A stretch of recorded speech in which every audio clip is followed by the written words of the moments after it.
Alright, y'all. I'm gonna be traveling to Atlanta for the weekend. And yeah.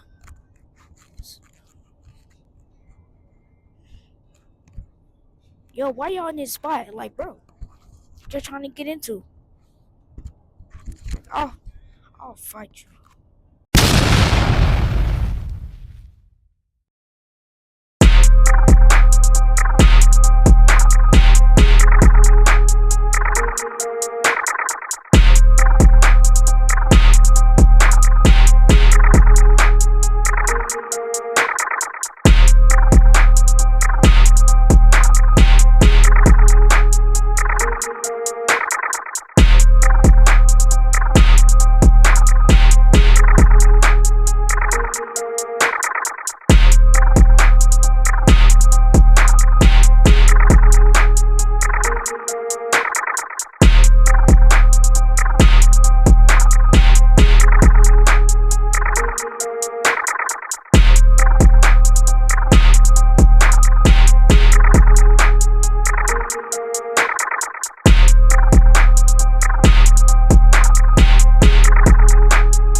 I'm in my room.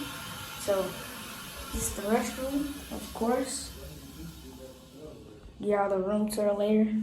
Still settling in. But ATL is kind of cool right now. Alright, we finna bust into Subway. We're gonna go to jail, huh? I'm just like, we finna just walk into Subway, get a meal, then leave.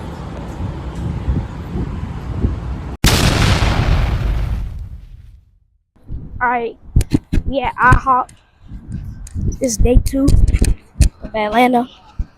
So, we finna eat this IHOP.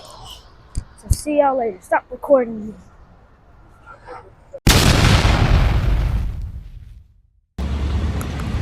Alright, y'all. We kind of like in the downtown area. Like in the Martin Luther King session in Atlanta. So, we can just walk around, look at some stuff, maybe take some pictures. And, yeah. For the Martin Luther King church.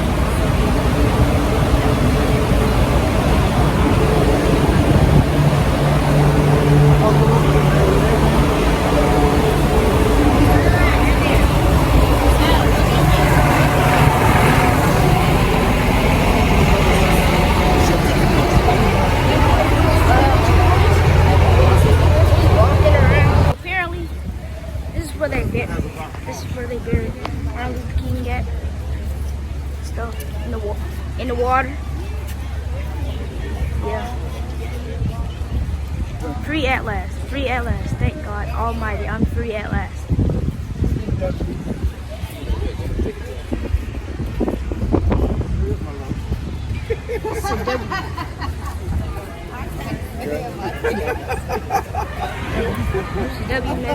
Hey, Miss to make her rock her boppity bop. I like it the way that you boppity bop. Boppity bop.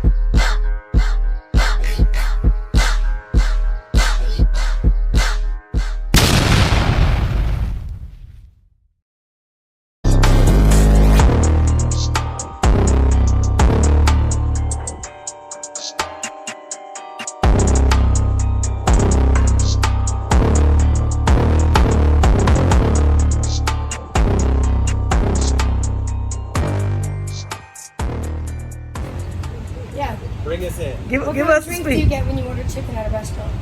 Sprite. Why do you like Sprite? I like the taste.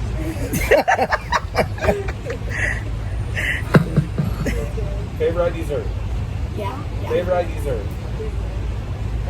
What's your favorite dessert? Pie. Cake. What flavor? Vanilla. Vanilla. What's the fanciest cake you've ever eaten? You put him on the spot here, Esther. Probably birthday cake. Birthday cake. That's a good one. He's a natural public speaker. Thanks, son.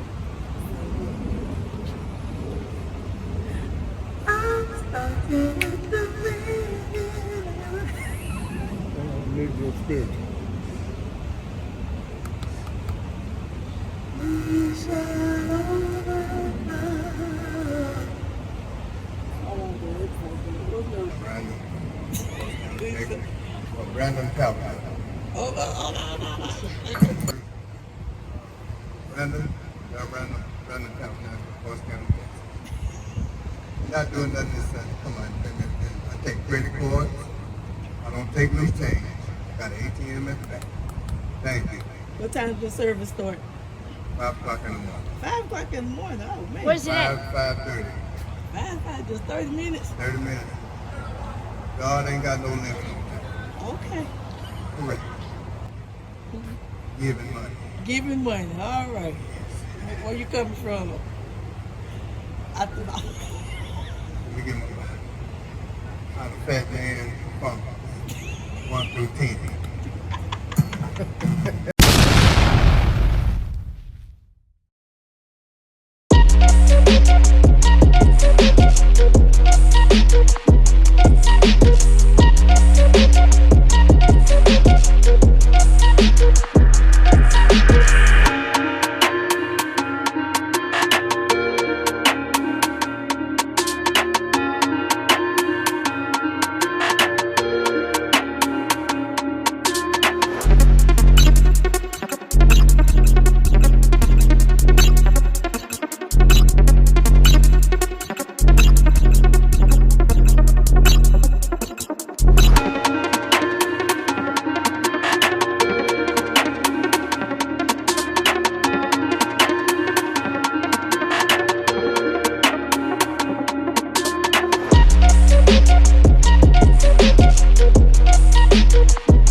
Alright, y'all, so we in the Martin Luther King Historical Park.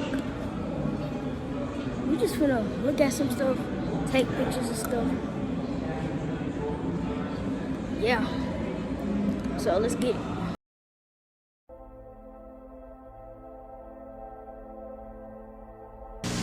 This is the most important and crucial period of your lives, for what you do now and what you decide now at this age may well determine which way your life shall go. And whenever a building is constructed,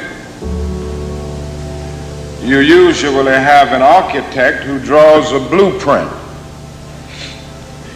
And that blueprint serves as the pattern, as the guide, as the model for those who are to build the building. And a building is not well erected without a good, sound, and solid blueprint. Now, each of you is in the process of building the structure of your lives. And the question is whether you have a proper, a solid, and a sound blueprint.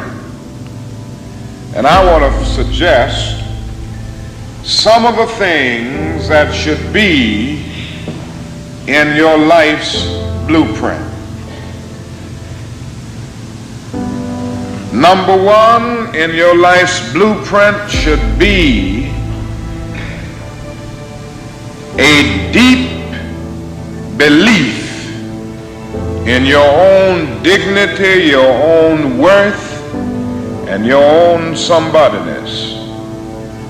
Don't allow anybody to make you feel that you are nobody. Always feel that you count. Always feel that you have worth.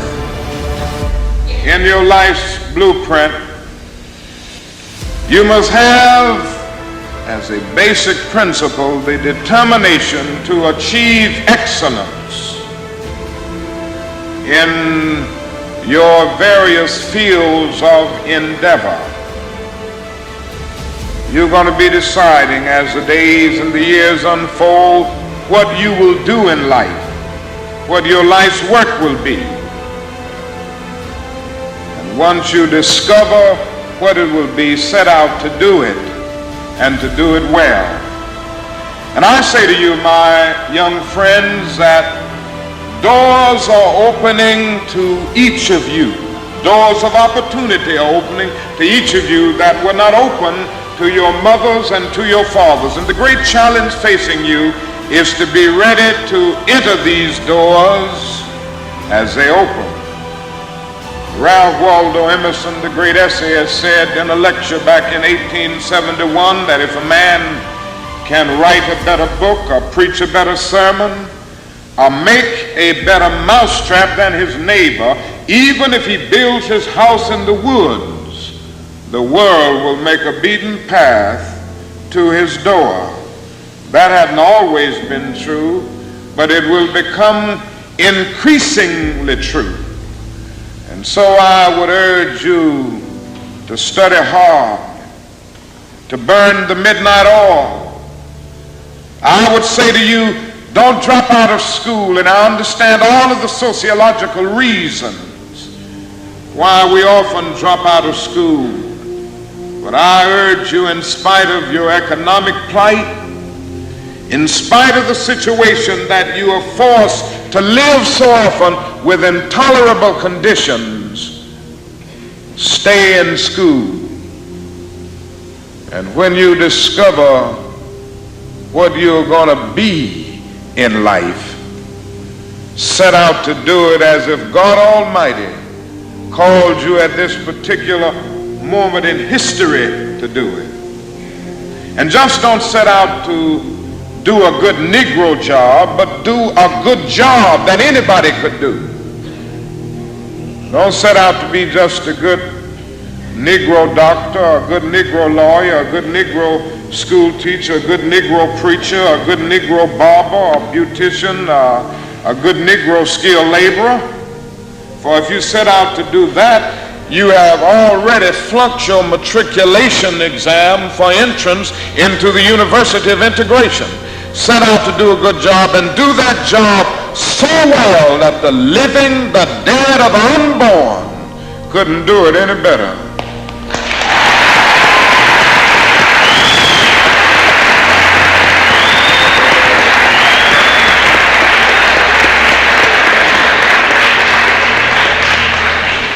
If it falls your lot to be a street sweeper, Sweep streets like Michelangelo painted pictures. Sweep streets like Beethoven composed music. Sweep streets like Leontine Price sings before the Metropolitan Opera. And sweep streets like Shakespeare wrote poetry. Sweep streets so well that all the host of heaven and earth will have to pause and say, here lived a great street sweeper who swept his job well.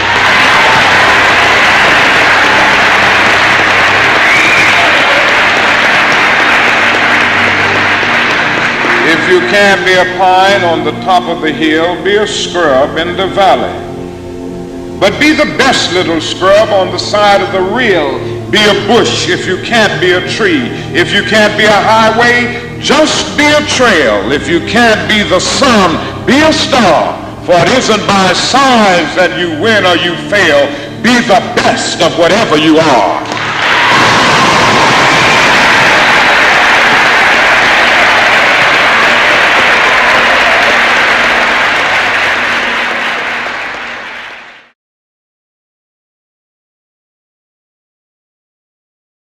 All we say to America is be true to what you said on paper.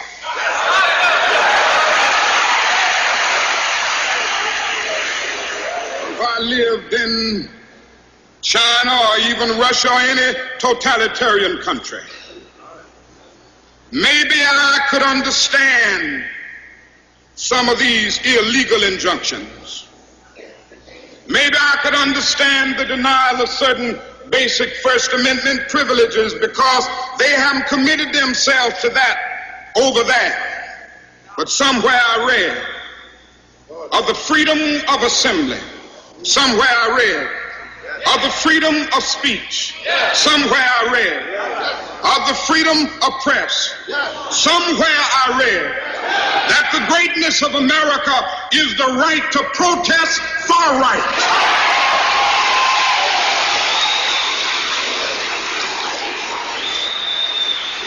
So just as I say we aren't going to let any dogs or water hoses turn us around, we aren't going to let any injunction turn us around.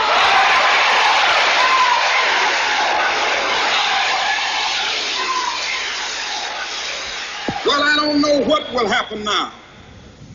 We've got some difficult days ahead. But it really doesn't matter with me now because I've been to the mountaintop.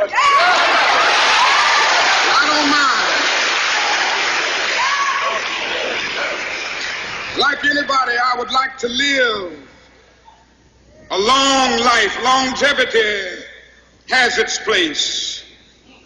But I'm not concerned about that now. I just want to do God's will. And He's allowed me to go up to the mountain. And I've looked over and I've seen the promised land. I may not get there with you, but I want you to know tonight that we as a people will get to the promised land.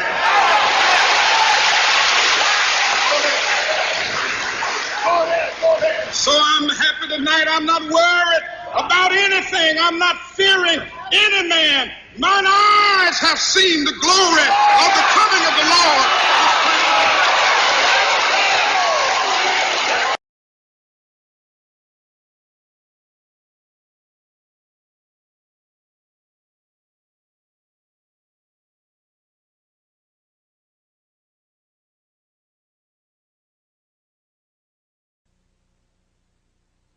This is a CBS News special report.